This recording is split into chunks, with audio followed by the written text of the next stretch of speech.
guys, so we got the shocks cleaned up a little bit, got the other engine rolled out. Right now I need to get all the chains and stuff off of this one because I need to take the valve covers off, and I got to take the intake off of this one and take the manifolds off as well, so I can put new gaskets in it, and also just get it ready for headers. I'm probably going to snap a couple of them off. It's kind of how it goes with these engines. The studs don't really like to come out, and if I get all of them out without snapping them, then I'll be surprised, but more than likely we're going to break them. But yeah, so right now I'm going to get all these rags and stuff out of here, put them in there so it didn't break the valve covers open since they're just plastic. But I need to get these chains off, and then can start working on it and getting it all done. So, okay, so it's all first. Maybe get a little. That engine just doesn't want to let go of me, apparently. Okay. There we go.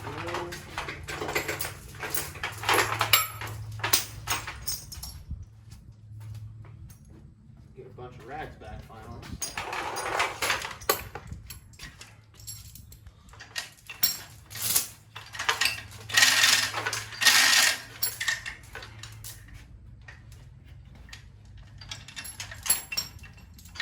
I remember it was kind of a pain to feed it in here on this side. And so it's just going to be the same way coming out. It's not going to want to cooperate with me very well.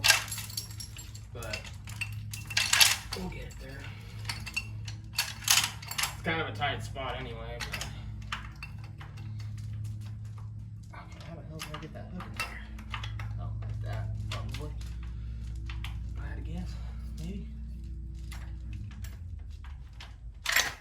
There we go. All right. It's off.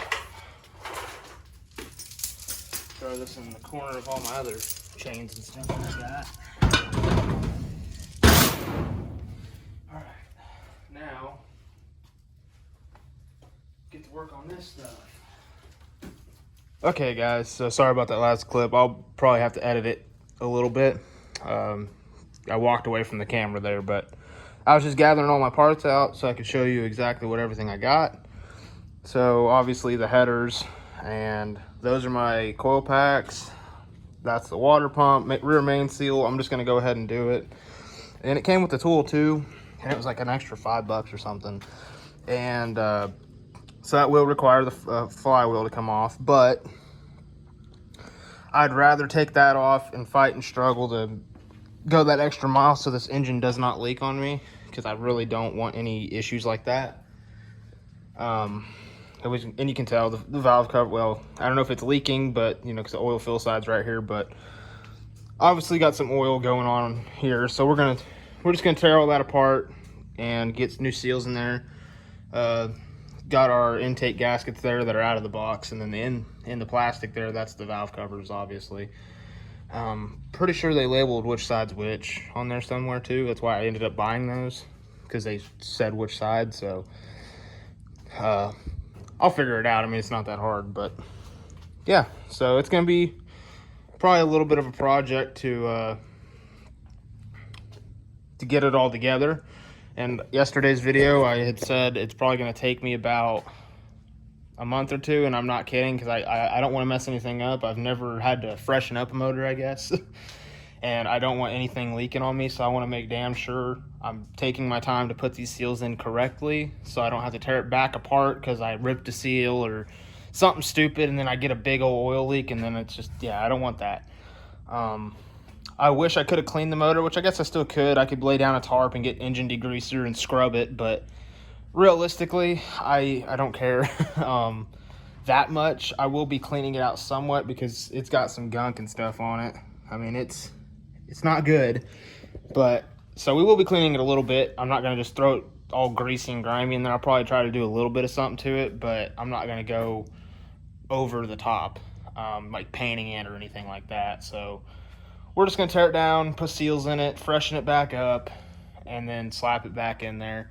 And I've actually got to pull out some more stuff in the engine bay, I found out, because it was almost still too much shit in here to pull it out. So I got hung up on this coming out, and I should have known that, and I should have just pulled the bolts off and put it off to the side, but I didn't. So I learned my lesson. I'm gonna have to tape this up there somehow or re-clip it. I don't really know for sure on what I'm gonna do there, but that's like the main wiring harness plug, and it like broke off of there. Oh, the flex plate. I'm short, so I can't really reach it, obviously. I'm gonna move some stuff out of my way, maybe. Yeah, I can't reach it. Too short. So I'll have to get that out because this actually had a, from what I'm told, it had the 4R100 behind it. And my truck's the 4R70 or 4R75. I don't know. It's the smaller.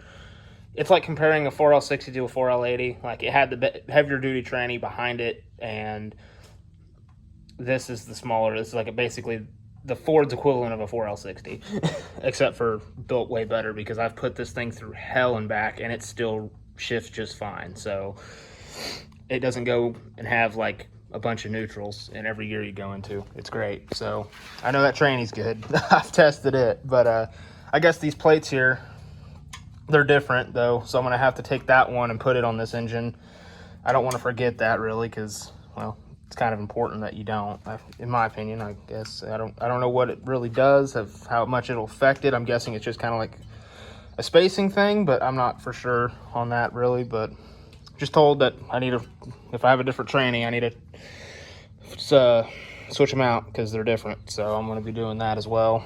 And I guess if I take it off and it turns out it's the same, then it's the same. But if not, I'll just switch them out anyway. So I'm going to get back to it. I'm going to get you guys set up here on the tripod, and we will get to it.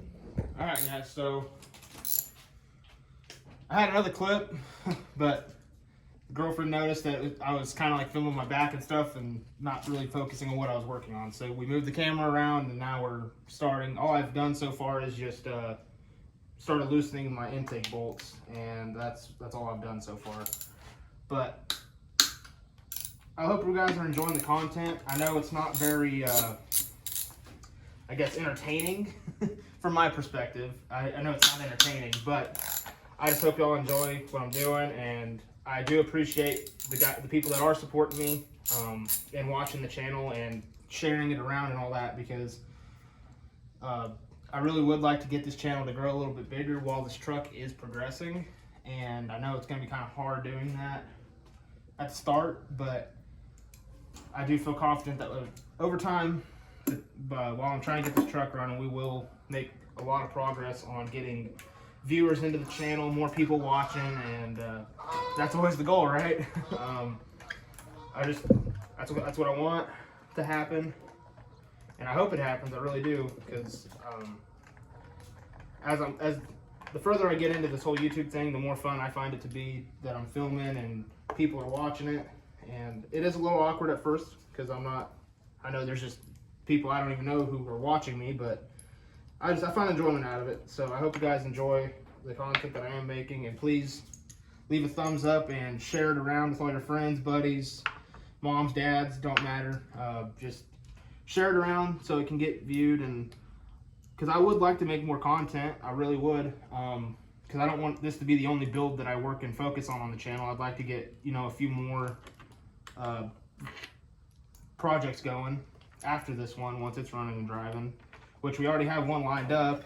I just got to get this truck running. So I got to get the truck running so I can get, if you guys remember, and if you don't remember and you're new to the channel, if you go back, I believe the title of the video was called A New Project Car or something like that. It was from a few years ago and the filming was not good. But I have an 87 Buick Regal that I will be I'll be V8 swapping it. It's got a V6 in it now, and I will be putting a 305 in it, which that's obviously nothing fancy, and it's pulled out of I think it's pulled out of an 85 Chevy Caprice Classic. I can't exactly remember what it was, what year. I know it was a Caprice Classic, but I don't remember what year it was. But so yeah, the whole goal is to get this truck done so then we can go and get that car, bring it here with this truck, and make some content of like a little first road trip deal. I think it'd be kind of fun to do that and go get that car, bring it down here, and start another project on the channel, so then I can keep going on. Keep going on with content and keep making fun stuff. But yeah, that car is it's kind of like a childhood car of mine, because my grandma owned it and she drove it around for years, even longer than I was alive, or way before I was alive. She was driving that thing around to and from work and whatever. And she took it to a shop a lot, well, the same shop a lot of times, and then the engine finally just gave up, and now it's needing an engine, which it still the engine still runs, but I guess in them V6s, the ends of the lifters are plastic, and one of them that's like a clip that goes over the end of the lifter, and I guess it just got brittle and broke, and so it's got a real mean lifter taking it right now. And plus it's a V6, and I don't really want that, so I'm gonna try to put a new V8, or not a new V8, but a new used V8 in it. And I know it runs because I got it running in the car that it was in before I pulled it. I wanted to make sure that I wasn't gonna pull a bad engine or nothing, but man, I need to post those into a short, because that car amazed the shit out of me. I mean, it was a miracle. It was sitting in a field since like 90, I think I'm gonna say 96 to 98, somewhere in that time frame, and it was it was just sitting there, and for whatever reason, I don't know, the training went into the gears once it was running, and it lit right off, and it was just a miracle to me. So I want to post those into a shorts actually probably tonight along with this video, because it was kind of cool to see that car fired right off on old whatever gas was in it. And I think that also just goes to show that gas now, you let it sit for about 2 or 3 years and you ain't gonna get a car to run off of it. But back then, I guess the gas was just a lot different, because gas that's like 20 some years old was just firing that car right up. So thought that was kind of neat. But all right, enough rambling. We are now going to try to get the fuel rails off and get the coil packs and all that stuff out. I guess I let that dangle down there. Oh, missed the bolt back here. Let me get that out real quick. I got all the other ones on the other side.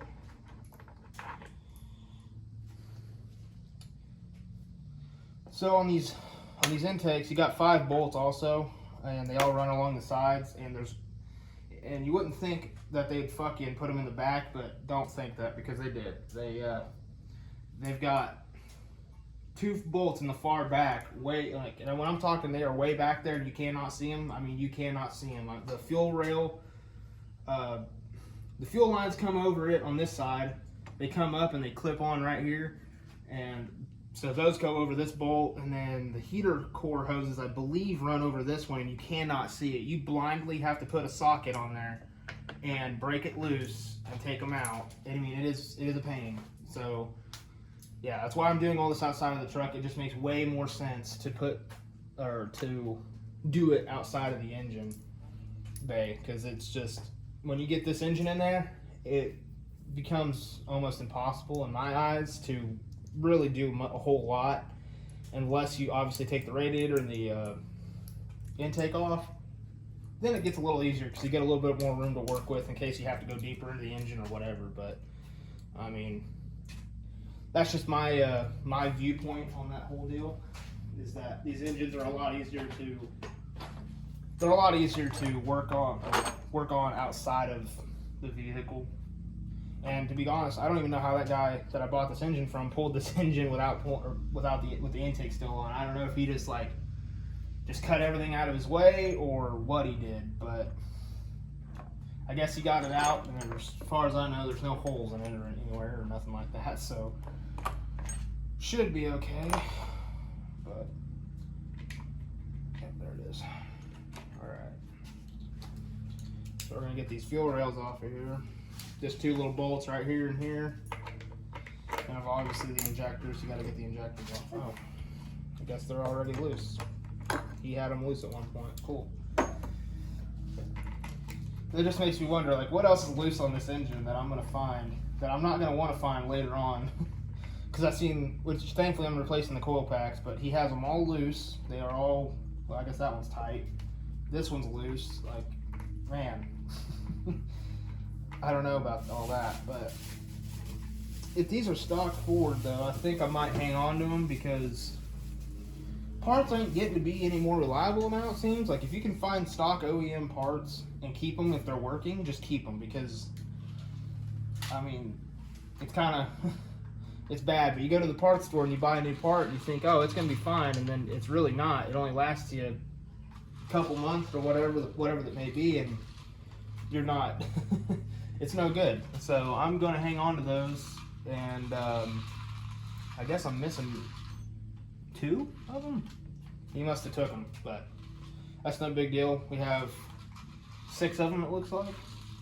So 6 is better than none in my opinion. That's 6 extra coil packs that I can use on this engine in case one of my the ones from Jegs craps out on me or whatever.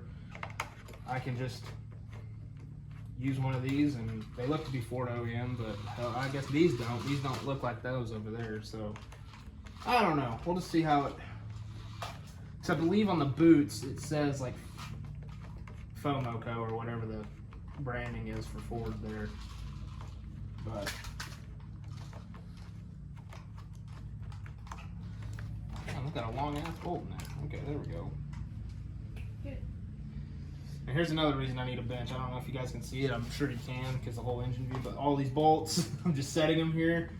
And I shouldn't, but I am going to. I got a magnet in case I drop them down a hole or something. But that's why another reason I think I need a bench, because I have all my bolts and I need to put them somewhere, but I ain't got nowhere to put them.